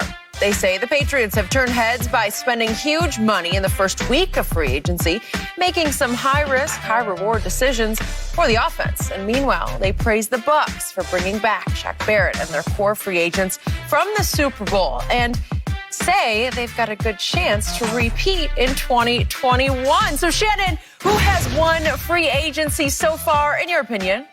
Skip, I think the thing with free agency, people need to understand, anytime you sign a free agent, you're rolling the dice because you're taking a player from somewhere else that's not, and you're going to have to ingratiate him into your system. Now, are you going to use that player? Why did you fall in love with him? Why did you say, you know what, that guy would be a good fit for us? Are you going to use him in a similar fashion, be it offensively or defensively, as the role that you found him, that you fell in love with him? The New England Patriots, Skip, I believe they had the best offseason for the simple fact the mistakes that Coach Belichick made, and he made them. He drafted these players. The mistakes that he made, he was able to go in free agency and correct. The 2 tight ends, he's admitted, I made a mistake. You don't draft 2 guys in the 3rd round, trade up to get one of them, and then the following year in the offseason, you go get 2 tight ends via free agency and pay a premium penny for them. You go out and get 2 receivers. You took a receiver 2 years ago in the 1st round, saying, you know what, I made a mistake. Now, normally, your owner don't let you do that. You make those kind of egregious errors, Skip, and you spend that man's money, he's going to get your butt up out of here. But Mr. Kraft said, you know, I had to scramble. It's been long. I ain't had to come up with that kind of capital in a very long time. But it's an investment. I believe they filled holes that they needed to be filled. I believe they're going to be better.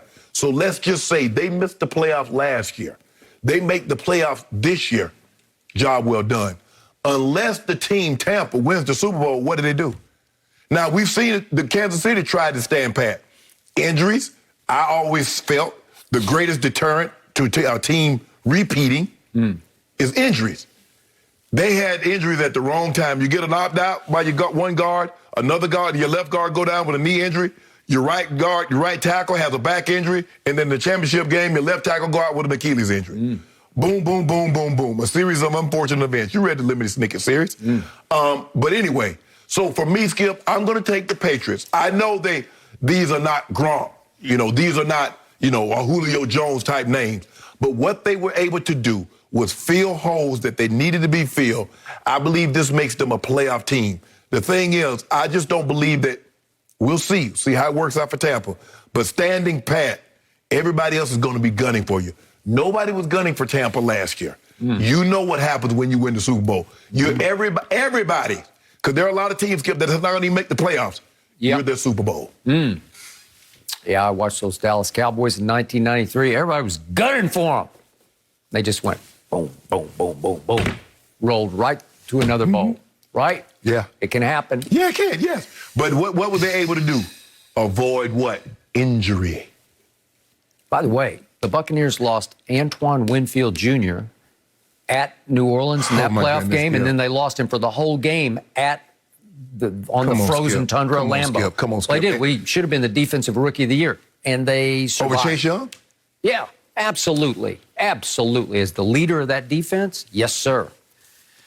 So, Shannon Sharpe, my first question is, are you sure that Bill Belichick corrected his mistakes? Are these all slam dunk corrections? Are they all no-doubters? Well, Skip, as long as they have more than 5 catches and 55 yards, he's corrected the mistake. Okay.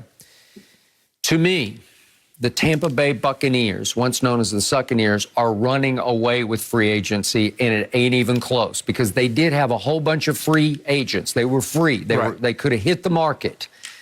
And you say every free agent signee is a roll of the dice. Well, these were no rolls of any dice because they knew them all. Right. Okay. Yes. So they kept their own. As Brady said, we're going to keep the band together. We're going to bring it back. Okay. But that don't mean you're going to have another hit. Okay. Well, you know what I'm saying, Skip? A lot of bands been together for years. Yep. They have them hits and they have no more sense. The Beatles just kept making hits. They just made hit after hit after hit. They just never missed. But there are a lot of bands, Skip, they made hits and then they still live off those old hits. Yep. Never to make that kind of music again, but that's okay. All right. So is that what you're predicting? I ain't predicting nothing, Skip. Well, go ahead and make your point. My point is, let's just go right down the line, boom, boom, boom. Would you rather have Shaq Barrett or Matthew Judon? I'll take Shaq Barrett. It's proven commodity. Yeah. I know he can rush the passer at the biggest moments with the brightest lights. I know he can. I'll take Shaq Barrett. Would you rather have Rob Gronkowski, the GOAT tight end, coming back again for another year, or Jonnu plus Hunter Henry? Yeah, I'll give you both of them. I'll take Gronk over both of them. But see, here's the thing with you, what you're not doing. I told you, options and then choices. Give me the options that I had in free agency, and then I'll make a choice from those. Okay. Was Gronk an option? I don't know. Could have been. No, I guess. Skip, I don't know. He was free. Skip. And he said the day before, I want to stick my toe in the water and just see what it feels like. That was him to say, look, I want $10 million, Skip. The man said, I'm not playing without Tom Brady. Okay. The Buccaneers just brought back, in a shock to me, Ndamukong Suh. So do you want Suh or do you want what Belichick signed? Devon Godshaw or Dietrich Wise or Lawrence Guy?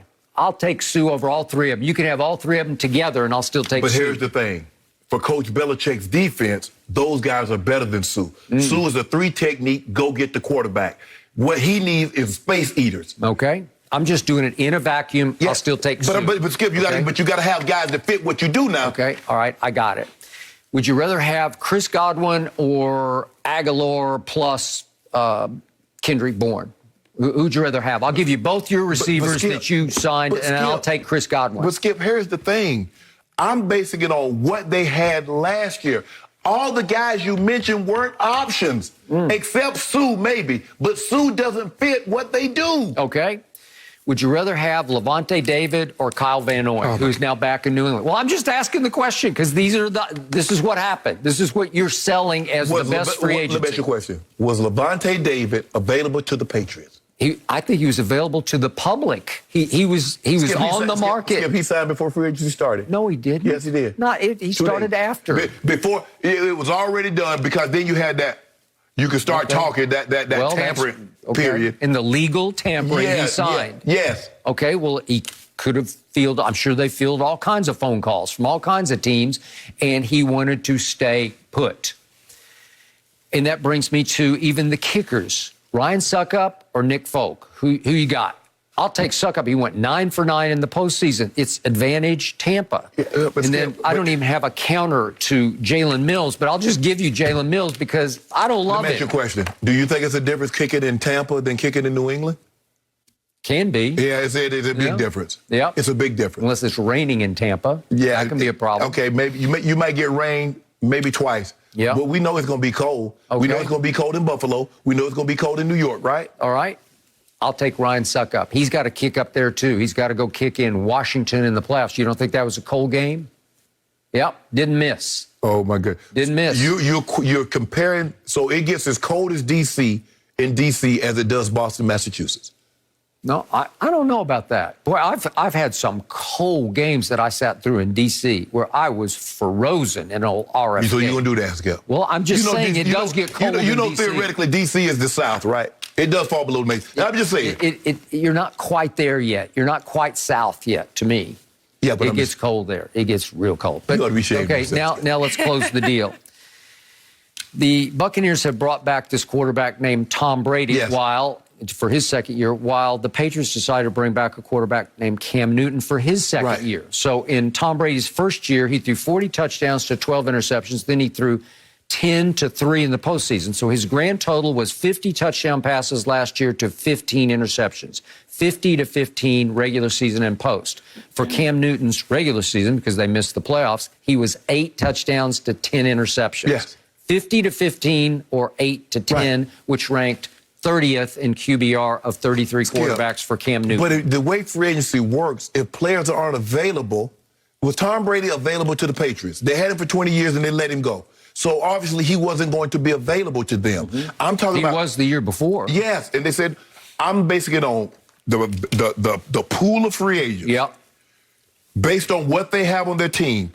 If Kendrick Bourne and Nelson Aguilar, are they better than Damiere Byrd, Jacoby Myers, and the guy N'Keal Harry? Are they better than those guys? Yes or no, Skip? That's it. You know what? I'm glad you said that. In a vacuum, are these guys better than what they had? A little. I'll give you a little. Okay. Just a little. Are the 2 tight ends that they signed, are they better than what they had? I don't even know those guys' names. Exactly. I got to go look them up again. But they are a lot better. Yep. So they won. They won? Yes. Well, they came from ground zero. They were nothing. Thank you. Okay? So how is that a win? Because the champions they were facing a mass exodus of free agents. They all could have just said, we got our ring, we're gone, we're going to get paid. Shannon Sharpe predicted a bunch of them would say, break the bank on the open market. We need generational wealth. Nobody did. They all stayed right down the line. Yes. Okay? So that's winning free agency. That's shocking to me because I didn't see this come. I thought Sue was gone for a fact. I didn't see you wait. I felt that for the guys that we mentioned, we talked about Godwin, we talked about Shaq Barrett, we talked about Levante David, we thought of Dominican Sue. I said, there's no way. Obviously, they'll put the franchise tag on one of them, and they'll be able to sign the other. But I thought two of the 4 was going absolutely. Well, and for them to bring all of those guys back, yeah, I'm shocked. Okay, so that's called winning free agency. I still like the Patriots, but let me ask you a question. Now, in order for them to win, they're going to have to maybe win the Super Bowl again. They have to repeat. Yeah. Because if New England makes the playoffs, what? They won. New England won by making the playoffs while Tampa goes back-to-back in the Super Bowl? They hold on. They can't go back-to-back. They got to win. Huh? Well, I just said, no, I mean, well, if they win back-to-back. Oh, you picking I think they will. Yes, I will. Okay. I'm on record now. I got them. Okay. You don't got them. Do you want to do record versus record? for 10 cases right now? I'm going to see what we do in the draft. Oh. Coach Belichick. Belichick nails the draft. He is a draft master. He be terrible at the draft. Yeah, okay. But he got $13 million left. Now, he got a big old piece of pie left. Oh, he's got the pie? Yeah, Coach Belichick got a $13 million slice of pie left. By the way, Jason Light has been a master drafter. When I look at what he did even last year, and he's got some picks. I know they're bottom of the round, but he's got picks. Yeah. Here we go. Yeah. Skip, you signed Tom Brady, you need a tackle. He was going to take whatever tackle was there, he was going to take him. If it was the guy that ended up going to Cincinnati, he was going to take him. He took Tristan Wirth. He worked did. out well. He was taking any tackle. It worked out great. Because all those tackles was rated kind of like the same. Antoine Winfield Jr., second round. That was a great pick. Worked. Yeah. Great Worked. pick. Bingo. But stop. But you need to stop talking about, he missed the Green Bay game. Really? Well, he did. They got through the whole game against Aaron Rodgers, and they didn't have the quarterback of their defense. No, You're the giving quarterback of that defense is Devin White and Levante David. No. So They all said the leader, the guy who took over the huddle, was the kid from Minnesota. Are you telling me that guy is a better player than those two linebackers? No, I'm not saying that, but they all said that he took over the huddle. He was the quarterback of the defense. And I'm going to be looking to see if he got one of them C's on his jersey next year. I'll bet he will. I bet he doesn't. Okay. Right. Do we want more Remember cases this. on Yeah, that? I want 5 cases. 5 cases? 5. Okay. 5. Done. Right now. Thank you. No mercy. The Raptors are expected to move on from Kyle Lowry before today's 3 p.m. Eastern trade deadline. And while the Heat and 76ers are considered the front runners, Woj warned everyone yesterday, don't rule out the Lakers trading for Lowry. Well, it's hard to see how LA could afford Lowry's $30 million salary. His presence would help bridge the gap until LeBron and AD get healthy in Hollywood. Now joined by Yahoo Sports senior NBA insider Chris Haynes. Chris, good morning. You are all over the trade deadline. So what is your educated guess on where Lowry ends up here? Well, my educated guess would be the Miami Heat. I think when you look at the assets that's out there, I think it makes more sense. I think the Toronto Raptors get a better package with Miami. Now, I will say, but the Lakers have been brought into the fold now with Kyle Lowry. And not to say that they can't get it done, but I just don't think a deal between just the Lakers and Raptors will be able to get it done. I think it would probably have to take a third team. And if we're going down that road with the Lakers, you're probably looking at KCP, Montrezl Harrell. They don't have a first round pick to get out there. So you're looking at bodies to make salary match as well. I know Toronto would like a young player, young prospect. Now, Horton Tucker was a guy that we've been hearing that the Lakers are just not entertaining moving him. It might take a player like that if the Lakers hope to get something done, right now with just those two teams. But I think in the leaderboard right now it's the Miami Heat. Go ahead. So, Chris, how would Kyle Lowry fit? Let's just do the hypothetical. Let's say they find a third team and they make a deal. Maybe it does cost THT. Maybe it's really expensive. Would he be worth it as a fit with the Lakers? That's a good question, Skip. I necessarily don't think I agree with the move, but if you're looking at the timeline of LeBron James, then Kyle Lowry, who I believe is 35 years old. He is today. He will fit in. Yep. I'll take today. Okay. So he will fit in with that timeline, somebody who still plays at a high level, championship experience. And so I think in the short term, it's a solid move. And, if you ever been, and I've covered a lot of teams that LeBron James has played on, they tend to bring in guys who are right for LeBron James right now. They don't think about the future or what's going to happen. They kind of worry about that later. Let's just try to maximize the years we have with LeBron. And I think if they made that move, that would be the case. Now, with that being said, the fit that I'm concerned with, that I think you would lose a lot of depth. And I have to go back and we're look at what we're talking about right here. We're talking about possibly moving Montrezl, KCP. You're giving up a lot. And I'm mentioning that because I have to harken back to, what happened in the offseason. I think the Lakers got a little bit too cute in the offseason. Coming away after the offseason, a lot of people, including myself, felt that, Lakers had a really great offseason. They upgraded. But I think they might have been better off running it back. And I'm saying that because, you haven't had the contribution from Marc Gasol. Montrez has still been himself, but he's pretty much been the only one. Dennis Schroeder has been up and down. And so I just think the Lakers right now kind of in scramble mode, panic mode right now, particularly if you look at LeBron James. He's out indefinitely, and Anthony Davis still a few weeks out. So this is panic mode right now, and that's why, I say right now in the Western Conference, it's pretty wide open. It's pretty wide open. It's up for some team in the West can make a move and put themselves from a 7-8 seed to a 2-3 seed. Like you can go up significant ground, make up significant ground if you make the right move at the trade deadline. So that's why I think it's imperative for Lakers and a couple other Western Conference teams to be aggressive right now. So, Shannon, maybe the Lakers should have run it back the way the Buccaneers are running it back, right? They definitely should have brought back D. Howard. But, Chris, when I look at it, the only guy that could have possibly moved the needle has already been traded. That's James Harden. I don't look at anybody else that's available that's going to significant move anybody's needle. Yeah, they might provide them a little depth. But I'm looking at the Lakers. For me, I would rather have Andre Drummond than Kyle Lowry. Now, call me crazy, but they need an athletic big, and they need another shooter. Not only has Marc Gasol been a disappointment, you mentioned Schroeder's been up and down. Kyle Kuzma has not been the consistent. Yeah, he's had a couple of games, a flash here or there, a week period in which he's done. But Wesley Matthews is another guy. He's been a major disappointment. So the Lakers, their free agencies that they signed, the free agents that they signed have been major disappointments. Yeah, and that's why I say, I think it got a little bit too cute. And you have to credit Rob Pelinka because he could have stood pat, running back. But he said, look, we're going to get more aggressive. I don't want to just stay idle. We're still improving. And on paper, it looked like a major improvement from last season. But now you're looking at the fruits of the labor, and it's just not panning out. So now we're in a situation now where it's the team that was picked to be the title favorites again. Now they're kind of scrambling. And I know AD and LeBron's injury has kind of contributed to that, but they shouldn't be in this position right now where they're basically open to almost a complete overhaul of a lot of their core and their core guys that's in the rotation. So I agree. I think Drummond fits this team.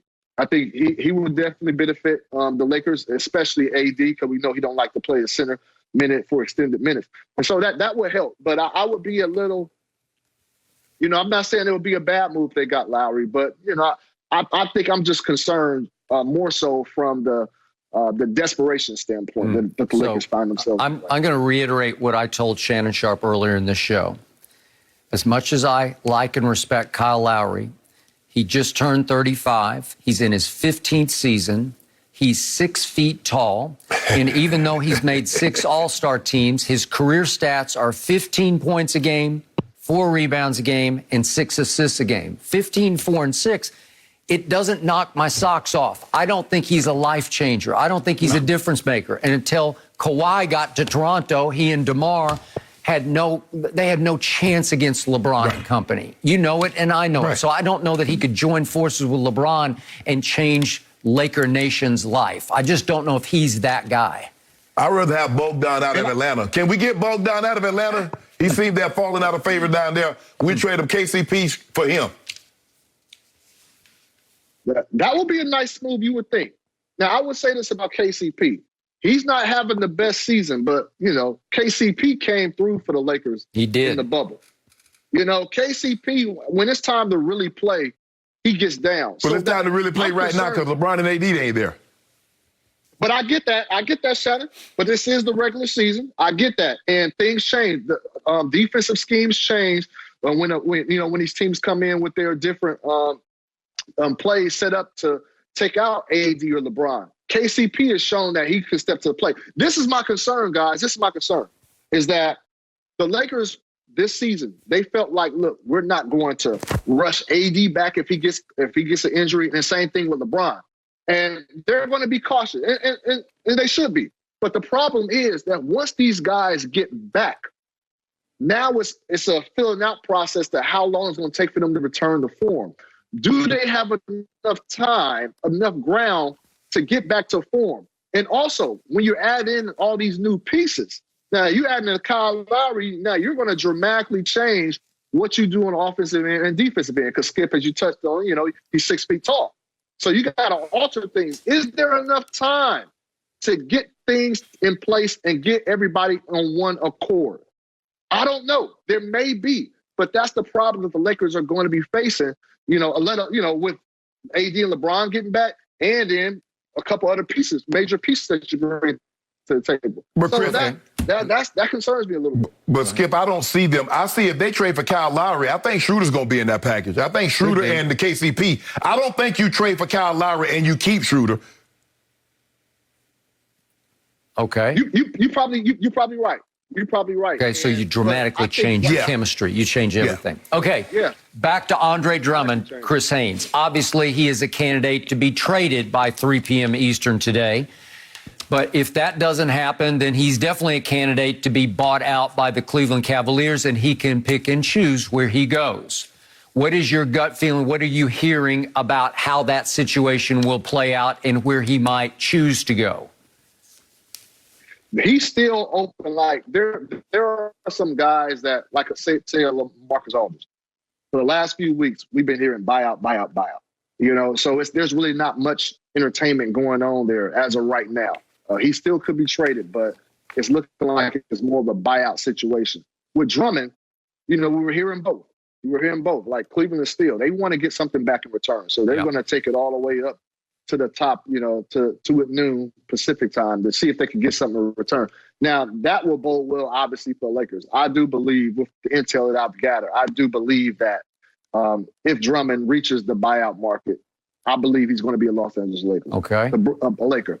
The Brooklyn Nets are also in play as well, for their need at that spot as well. But Cleveland, I wouldn't be surprised if Cleveland finds a team to get some type of compensation for. Oh, okay. You got look at Dallas Mavericks. Look at a team like Dallas Mavericks. A surprise team might be the New York Knicks, who I know are a team that's going to be interested in him when the offseason hits.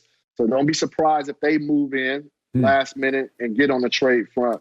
But with the intel I'm gathering, I think that Drummond will hit the buyout market, but it's a little too soon to say that. Okay. Sure. Is there any way the Lakers try to trade for him? What piece would they have that Cleveland would take straight exchange for him? Too much money. Yeah, I don't see that. That's, Drummond makes $28 million. 20 something. 28. 28. Yeah. There's not really. You can't do that. You can't do that. I do believe LeBron James has always put pressure on his organizations to make sure he bring in talent that's going to help me now. But I don't think in this situation, even LeBron will say, that's wise to trade away assets for a guy's salary that's making that type of salary right now, and it's going to be a free agent in the offseason. So I don't think that's a move he made. Okay, so Chris, wrap it up for us.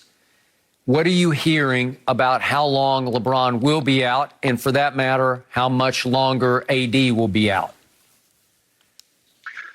I think LeBron has about 2 more weeks left. The last time I checked on it was late last weekend, and so I think he's a few weeks still away. I think AD is around that time frame as well, maybe a week and some change before Bron, but I think he's around that range. So I think both those guys hope to get back on the court around the same amount of time, around the same time, so they can get that chemistry going back. And then as well with the new piece, I do think the Lakers are going to add a few pieces, maybe around the edges, but I think they'll add some few pieces, and it's going to be really beneficial for Lakers, LeBron, AD to be on the same page with these new guys and try to build some continuity heading into the playoffs. Boy, not much time left for that. We don't need time. You could be the Not at Clippers last year where you just don't have enough time. No, the one thing we got that y'all didn't have, we got LeBron. The Clippers ain't got nobody. Y'all ain't got no leader. We got 2 LeBrons. Really? Yeah. Really? LeBron. Oh, okay. Yeah. Not just the one. Pandemic Pete. I told you guys I'd keep you posted while you were having that discussion. Woj reporting the Bulls are getting Nikola Vucevic right now. So just a name to keep in mind. They also that's a remain in big pursuit piece. of Lonzo Ball at this point as well. He pointed that out. So lots of moving parts. Chris, you have been all over it. We appreciate your Way time. to go, Chris. We'll talk to you very, very soon. No mercy.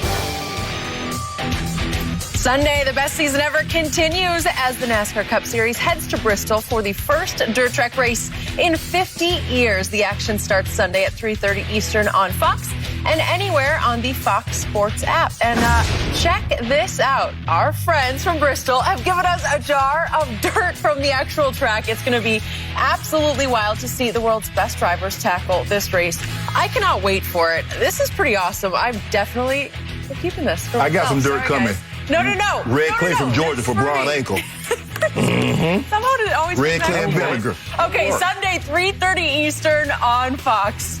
Not going to miss it. Back to the news here. Richard Sherman is one of the biggest unsigned free agent names at this point, and a new report says he'd be open to heading back to Seattle. Sherman was bothered by injuries last year, but still recorded an interception in his 5 games with the 49ers last season. Sherman left the Legion of Boom 3 years ago and went to a Super Bowl with San Francisco in 2019. But now he says he wants to play 2 more seasons before he retires. So, Shannon, can you see him going back to Seattle in this situation?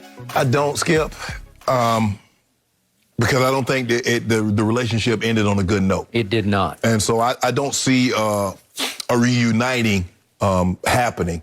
I still think Sherm can play. Sherm has been bothered with the injuries 2 of the last 4 years. And as we start to get older, we don't get healthy. So, but he needs to be in an ideal situation. He needs to be in a certain type of a scheme that fits what he does, especially at his age. But I still believe he can play. Is he that same Richard Sherman? Probably not. But he's a solid defender. He will tackle. He doesn't guess a whole lot, but when he knows something is coming, he studies a lot of tape and he'll get you. But I like him. But the question is, Skip, the 2 P's again, production and price. What type of production am I going to get, and at what price am I going to have to pay for it? So I don't see him going back to Seattle. I just think there's too much bad blood that happened between, what transpired. Because you remember, Skip, on the sideline, the man went and told Pete Carroll, you will not call that play again. You will not sacrifice. You will not throw the football down in close inside the box. Skip, I just don't. Hey, maybe they've had conversations since that happened. Maybe they've repaired some of the damage that's been done in that relationship. Skip, how do you get over what happened in the Super Bowl? They have a play that happened on a Thursday night and he threw the ball. How do you get over that? No, I'm good. I'm good. I ain't going back there. Well, reportedly, Richard is open to going back there. I don't think Seattle would be that open to bringing him back. I don't know how desperate they are for another sort of piece where you could say, we got Richard Sherman, maybe we'll run it back the way we did in 2014. So this ain't no Peaches and Herb moment, reunited, and it feels so good? I don't think it's reunited because it would take a whole lot of forgive and forget to get back on this. And remember, even though Cam and Earl aren't there anymore, and KJ Wright is still out on the market, which unsigned, which is shocking to me. No Abram. No, they're all gone. But one guy's still there, and he plays quarterback, and he is the most important piece to that whole puzzle. Right. And remember, it got so bad in 2014. Remember the reported incident where Richard picked him off from practice and yelled, "You suck," to Russell Wilson. Yeah. And there was obviously friction between the defense and not just the offense, but it was more with Russell because they thought he was the teacher's pet. He was the apple of treatment. He was the apple of Pete Carroll's eye. Yeah. And then in the Super Bowl, it appeared to the defense that that Pete Carroll and Darrell Bevell were trying to make Russ the MVP of the game. Right. So they put the ball in his hands on that key moment, and he threw it to Malcolm Butler. Right. Or Malcolm Butler managed to break and catch it. Yes. And I don't know that whole organization ever got over that flashpoint moment. I just don't know. Right. You thought it was the beginning of the end. It was. And I'm still not sure Richard ever quite got over that moment. I don't think anybody on the defense has gotten over that moment, Skip. In my notes, he hadn't been healthy. He hadn't played 16 games since 2016. So that's the question. Played 5 games last year. Remember, he missed time. He tore his Achilles. I think that's what caused him to get up out of Seattle. He did. So, and obviously he lost a step. He was never a burner. It wasn't like he had Daryl Green. But he shocked me. He made the Pro Bowl in 2019. He was 17 All-Pro. Yeah. Yeah, that was good. So yeah, he still can play. He still can make plays. He's not as good as down the field as he once was. Yep. But the intermediate and the short stuff, he's still great tackle. It will stick his head in there, make plays. So that's the question is production and price. What's my production going to be? What's his production going to be? And at what price can I get him at? So the irony of what we just discussed is that the 2 veteran corners still out on the market are Richard Sherman and Malcolm Butler, who will be forever tied and linked through that 2014 season Super Bowl. Well, Skip, what you ideally for both guys, you want to get something done before the draft. Mm-hmm. You know, and they're going to take it's a lot of corners, and so. Let me take a look at this guy. Well, we're going to see what we got, Richard. We might bring you in training camp. Yep. You want to get on a roster now and not have to worry about that. So for me, and, you know, obviously the NFL and the NFLPA is going through this. The NFLPA wants another virtual offseason. The owners and the NFL want the players to get there at some time in the next month or so. So we see how that plays out. But you want to get on a roster now, Skip, because the draft is coming up and they start looking at these young guys. Well, you know what? I think I like him. And then you've forgotten. Okay. So many times on the show already, I've said I wouldn't mind seeing one of these 2 on my team as a veteran presence. Well, Dan Quinn was a DB coach when he was in Seattle. Okay. But I will take Malcolm right now over Richard. Okay. I just will. He's 2 years younger. It's 7 seasons versus 10 seasons for Richard. Last year, Pro Football Focus, your favorite website, graded Malcolm the 24th best corner, which isn't great, but Richard was the 38th best corner last year. So he did lose quite a bit in his performance and production last year. So Malcolm is still more of a ball hawk with more gas left in his tank to me at 31 than Richard is at 33. Yeah, well, the thing is, and plus Malcolm Butler would travel. Rich likes to stay on one side. He can. But he's more of a guy, okay, I'm on the left side, I'm going to still, the offensive right side, the defensive left side. He's more like this is where I want to be, this is my home. If you got somebody over there that think they're bad, send them over my way, and this is what I do. Okay. So, for me, how healthy is he, Skip? You can't keep having these injuries as we get older. Richard, yeah. Richard, sure. Because I don't think Malcolm has an injury. I think it was just, there's like production. If you can explain Tennessee's point of view on this, like what's their method here to the madness? They said, let's cut Malcolm Butler, let's cut Adoree Jackson. Giants said, thank you very much. Right. And Vaccaro, the safety, out. Right. So they cut 3/4 of their secondary, and I guess they just didn't like the vibe of it. Let's start over. So really, okay. So Malcolm Butler had a career high, tying 4 interceptions last year. Richard has 36 for his career, but he got 29 of those in his first 4 years. So he was feasting off Cam and Earl and, Bobby Wagner and KJ. He was feasting and beasting. Yeah. And it worked. But right now, I think Malcolm Butler is a very valuable commodity. So you take Butler over Sherman? I would right now for the Dallas Cowboys. I would love to see Malcolm Butler, but again, they kept their own, Jordan Lewis, so I don't know if there's a spot for him. I don't either. Because if they draft Patrick Surtain, I'm pretty sure he would start game 1. Oh, yeah, he's starting. 10th overall pick. Yeah. So, and here we go with another year of growing up, right? Don't worry about it. No, you got Dak. You said all you needed was Dak. That's what you just told me earlier. I all did you not needed say was that. Dak. I said he better be able to live up to $164 million because it's Dak or bust. You just told me y'all going to outscore everybody. Well, that's the whole idea. Okay, that's the whole Jerry idea. wants box office. Okay. He wants marquee. He wants Dak or bust. Okay. Well, you get so with the other team scoring 50 points. That's box office, right? We're going to score 51. Okay. Yep. I remember last time 50 was scored in that building. It wasn't by you. It was by the Broncos. Yeah, you but had 48. We came close, right? You had 48. Yeah, but we had Tony. Oh, yeah, exactly. Cut it. No mercy. Well, the latest reports out of New Orleans indicate that J.J. Redick could get bought out, and Lonzo Ball is available via trade. Both of these would be surprising moves for a team that looked like a perennial contender on paper around All-Stars Zion Williamson and Brandon Ingram. As it stands now, the Pelicans are in 11th place in the West and wouldn't even make the postseason play-in round. That's the current situation. So, Shannon, what went wrong in New Orleans this season? Skip, they can score. They're young. And when you're young, you can run all day. But at some point in time, Skip, you got to sit down in the chair and you got to guard somebody. You got to defend somebody. You can't keep giving up 125, 130 and expect to win. And the Brooklyn Nets found that out. And what did Kyrie keep harping on? Yeah, but we got to defend. Yeah, we got to defend. Yeah, we got to defend. Even James Harden, too, say we got to defend better. Yep. And the Pelicans, for whatever reason, and you look at it, Skip, they get up and down. They score. Zion, they got 2 All-Stars. Zion went to the All-Star game this year. B.I. went last year and could have made a case to go back again this year. They have All-Stars. Steven Adams clogging up the middle, can block shot. Jackson Hayes is getting better and better as I watch him. But they don't really play any defense. And the reason why they've made Alonzo available is what LeVar talked about. They've taken the ball out of his hands. You see B.I. handles the ball more. You see Zion handle the ball more. And they're starting to win. So they're like, wait a minute, Skip. You the point guard. We take the ball out your hands. We're winning more. Okay, you Skip, you become expendable. And that's where they are right now. But they should be better. They shouldn't be the 11th seed.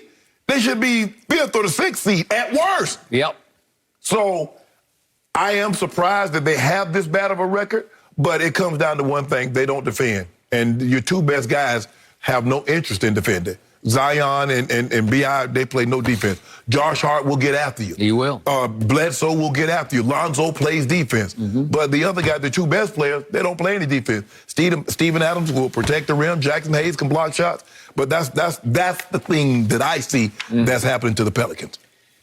So for me, this is the damnedest development I have tried to decipher in a long, long time when it comes to the National Basketball Association, because I was convinced, I told you before the year, this team would be the 7th or 8th seed at worst. Right. This is a playoff team. And I was right. It's a playoff roster. Wrong. It's a playoff roster. So would you believe, let me ask you a question. Who's the number 1 rebounding team in all of the NBA? Number 1 rebounding team is the New Orleans Pelicans. Wow. You believe in that? I did not know that. Adams, 9 a game. Josh Hart, 8 a game. 8 a game. As a backup. As a backup, as 6th or 7th man. They are 7th in the league in offensive efficiency because we know they can score because Zion's having a career. I mean, he's just a baby, but he's 26, 7, and 3, but he's making 62% of his shots, which is leading the league for those qualified. Okay? 62%. Would you believe that Zion is making 70.8% of his free throws to LeBron's 70.3, 70.8 to 70.3? Zion is a better free throw shooter than LeBron James. That's pretty great. Well, I just had to make you aware of that. No, you have to make that. You have to make that. Would you believe that Zion's PER, player efficiency rate, he's 4th in the league? Something's really going on with this kid. This is explosive talent.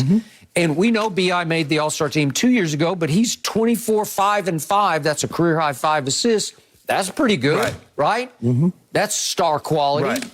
And then Lonzo has just come of age. He's figured it out. He's averaging 14 points a game, but he's shooting almost 40% from 3 because he got it over here, and it's leaving it. I was just watching the highlights that we were showing. He's just leaving his hand. It's just sweet. Nice high arc, nice touch. He looks like a basketball player. He looks like he is becoming a star. What's the problem? Where are we going? We're going nowhere. They're 19 and 24. How does that add up to 19 and 24? Well, to your point, they rank 28th in defensive efficiency. What is Stan Van's calling card? Stan Van Gundy. It is defense. They're not listening. I can't tell. No, they're not listening. They have rejected Stan Van already. I was not a fan of the hire. I thought he was the wrong man for the wrong group at the wrong time. They have tuned him out. And so all of a sudden, the organization is tuning out Lonzo. I assume he's going to be traded here in the next 2-3 hours, right? But if they trade Lonzo, Skip, and I don't know what they're going to get back, you keep hearing reports they're looking to buy J.J. Redick.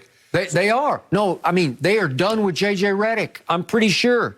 Because he's a career-low 36% three-point shooter, and I thought he would be a sniper for this. I mean, let's see, it was 36%. That's pretty good. Well, I know, but for J.J. Redick, he needs to be 40. Yeah, and so people are saying he's Brooklyn-bound because he lives in Brooklyn in the offseason. Right. So here they go. Seems like everybody wants to go to Brooklyn now. Yeah, I hear Andre Drummond wants to be bought out and go to Brooklyn instead of the Lakers. We'll see about that. That's what you hoping. Okay, but remember, they added Eric Bledsoe. Well, he can play point guard. And that Lewis kid that they drafted from Alabama, he can play point guard. And as you point out, they're encouraging Zion to play a little point guard because in high school, he was the point guard, right? Yeah. And B.I.'s handling more. And all of a sudden, Lonzo Ball's the odd man out of this. And J.J. Redick no longer fits. They were two key pieces to me when I said that's 7 or 8 seed, right? And I mean, that was one of David Griffin's when he took the job last year. Yeah. Is that he went and got J.J. Redick from Philly. Yeah. And they added Steven Adams, which I thought was a sweet move because he can do the dirty work. Right. You know, he can go in there and bump and he grind. He can guard the big. Keeps Zion from having to deal with Rudy Gobert and all the big guys. So zapping his energy. Okay. So what's the problem? I mean, if I'm David Griffin, the GM, I'm looking at this on paper, and I'm saying there's something really wrong here. Yeah. Now, I know he loves his draftees because he loves Jackson Hayes and he loves Nickeil Alexander-Walker, who's playing big. He played well. He's start now because Lonzo's been out. Yeah. With Lonzo's getting that Drummond treatment. I don't care what you say. It's a Drummond treatment. It is. But all of a sudden, the kids are getting to play, and so they're falling in love with their kids, and it feels like they're still in growing mold. Right. Like they're just saying, well, let's just go young, and do it again next year. Okay. We both believe that they should be better than what their record indicate. But what do they need to skip to seriously challenge in the West? We know they're, even with Zion and BR, they're not going to be serious threats in the West. What piece are they missing? A Ty Lue at coach, something like that. Seriously. No, seriously. I just don't get Stan Van Gundy just got the job. You already want him up out of there? I never liked him. I told you the day they hired him. I said, what are you doing? Hey. I liked him as a commentator. You know, I did. I thought he was great. I just don't think these kids are listening to him because they're not responding to him. Well, I mean, hey, you got to play some defense sometimes, Skip. You just can't because if they ever get behind, Skip, it's hard for them to come back because they don't get stops. You know, if you fall behind, Skip, you got to get stops to be able to get back in the ball game. Remember they had a big lead against somebody. Was that the Clippers? They just had a big lead, like a 20-point lead. And they ended up losing by like 20. The Phoenix. Phoenix, yeah. Phoenix just annihilated. Yeah, they were like 10 points ahead and then they lost by 18. How do you lose at home? Up by 10 and lose by 18 in a quarter? Yep. No mercy. Despite winning 2 rings with his good friend LeBron, Dwyane Wade is still sticking with Michael Jordan as the GOAT. Wade told our own Brandon Marshall, quote, I come from the Jordan era, so I'm biased. LeBron is going to be the GOAT for a lot of generations. Jordan will be my GOAT. I made it out of the hood because I've seen a dude, number 23, play the game of basketball at a level where I was like, I want to do some of that. So, Shannon, are you surprised D-Wade doesn't side with his close friend LeBron here? No, because he explained it to you. You're talking about a kid that grew up in Chicago at the apex of Michael Jordan. And to see that, to know that guy's playing in your city, and the reason why he's saying, the reason why I'm playing basketball is because I saw Michael Jordan do that. I'm like, well, man, I want to try to do some of that too. And so even though he's a very good friend of LeBron, that should not deter him. That's my guy. Michael Jordan is my guy. And like you said, for his generation, Skip, there's going to be a lot of people, Skip, for their generation, it's Michael Jordan. And for another generation, it's going to be Kobe Bryant. And for another generation, it's going to be LeBron James. But I don't have any problem whatsoever with D. Wade saying, for me, it's Jordan. Bron is great, all that, but that's my guy. And so, from Chicago, I mean, you probably go to Ohio, and they're going to probably say it's GOAT James. Think so? I know so. I don't know I do. Go to let me ask you a question. What you think they said in L.A.? They saying Kobe Bean, and rightfully so. Okay. I don't care if Dwyane Wade grew up in Chicago or New York or L.A. or Casablanca. I don't care. He is allegedly the best friend of one LeBron James, and he continues to sell him out. This isn't new. He said sell him out. Yeah, sold him out because LeBron is desperately trying to make the GOAT case. He's doing it in every way, shape, and form with longevity stats because he's desperate to pass Kareem for the most points ever scored in the NBA. I'm the GOAT. So LeBron should just retire now. Well, no, Dwyane, you would think, would back off and just say, yeah, you know, it's real close. He won't even give it real close. It's just case closed. Michael Jeffrey Jordan. Well, Skip, just because you're my friend, that don't mean, Skip, you my friend. That don't mean you have to co-sign everything that I say. No, I got it. But here's the problem, and this is the truth. Dwyane Wade got to see up close and personal that meltdown LeBron suffered against the Mavericks in the finals. He saw it up close. He saw it happen, and then he tried to help fix it. And he saw the meltdown LeBron suffered at the end of Game 6 against my San Antonio Spurs in 2013. And then he saw what happened to LeBron for the whole series in 2014 against the Spurs when they got blown off the floor by a record. What meltdown in Game 6 in 2013? He won. LeBron was great. He had 3 turnovers in the last 3 minutes and 2 in the last 1 minute and missed the 3 to tie, and you got the greatest break of your life, and your legacy was saved by one Ray Allen. Can I ask you a question, Skip? Let's just say, for the sake of arguments, roles were reversed. Ray Allen scores 16 points. They're down 10 to start the fourth. Ray Allen scores 16 points, and LeBron James hits the 3 to tie the game and send it to overtime. What would have been said? Ray Allen saved LeBron's career because he scored 16. Now LeBron scores 16, assist on another 2, 22 of the 30 that they scored. Ray Allen makes a shot. And now he saved his career. See, LeBron was never going to get the credit that he deserved. No, I would have said LeBron took Ray Allen off the hot seat. He was on hot. If Ray had turned it over 3 times, unforced errors. I said if Ray Allen had scored 16 points and turned it over, but LeBron James hit the 3-point shot that sent it to overtime, you would have said Ray Allen saved his career because he hit 16. That's what you would have done. No, I would not. Yes, you would have. Okay, well, you're changing the subject because that happened but to here's LeBron. The Skip. D. Wade is entitled, because you're my friend, that doesn't mean you're not entitled to your opinion. If he believes Jordan is his GOAT, why do I have to change my opinion just because to appease my friend? We don't do that.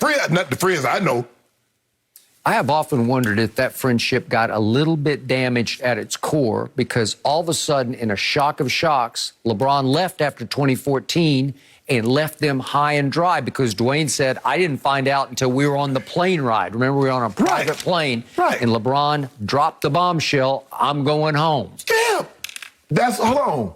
The first person that should have known was Savannah. Okay. And then, Rich and Mav and Randy, okay. You think D. Wade should have known before them? Yeah. I think he should have known it was a possibility. Yeah.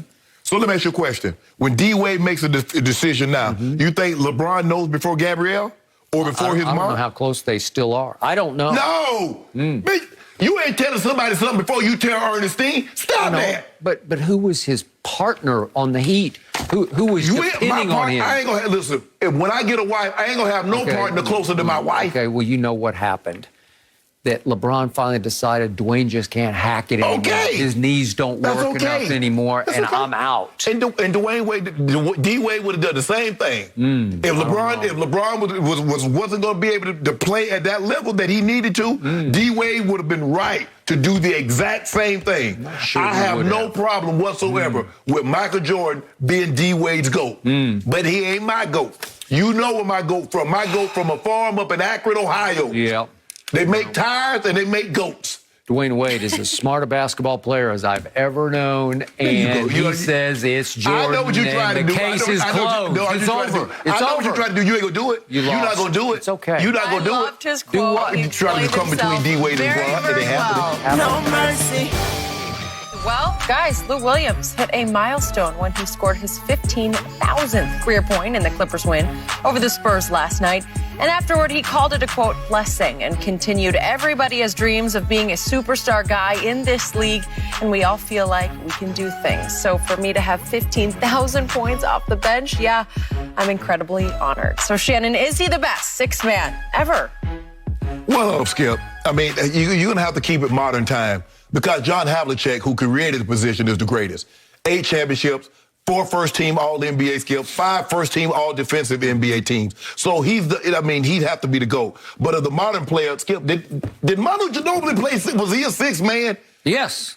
So what are we going to do about these 3 championships that he won? Thank you. Damn. Keep talking. Now you're heating up. You finally saw the light at the end of the show. We're almost out of show. What about Jamal Crawford? Was Jamal Crawford any good? Well, you stay on Manu. I mean, okay. If we gonna go, Skip, there were so many. Benny Johnson, Ricky Pierce. No, he's one of the best, but no, he's not the best, the greatest 6th man of all time. No, you can have all those guys, but it was fitting that Lou, and he is sweet Lou to me still. That he scored his 15,000th against the Spurs because it is Manu's team, Manu's show.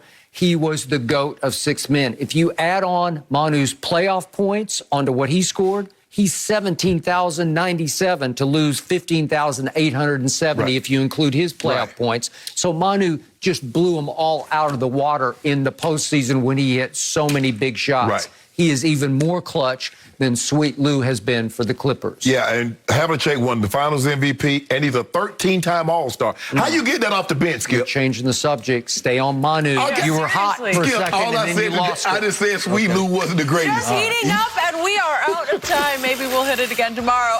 We're back same time tomorrow Spurs for still Undisputed. broccoli. The herd is on now. Have a good one.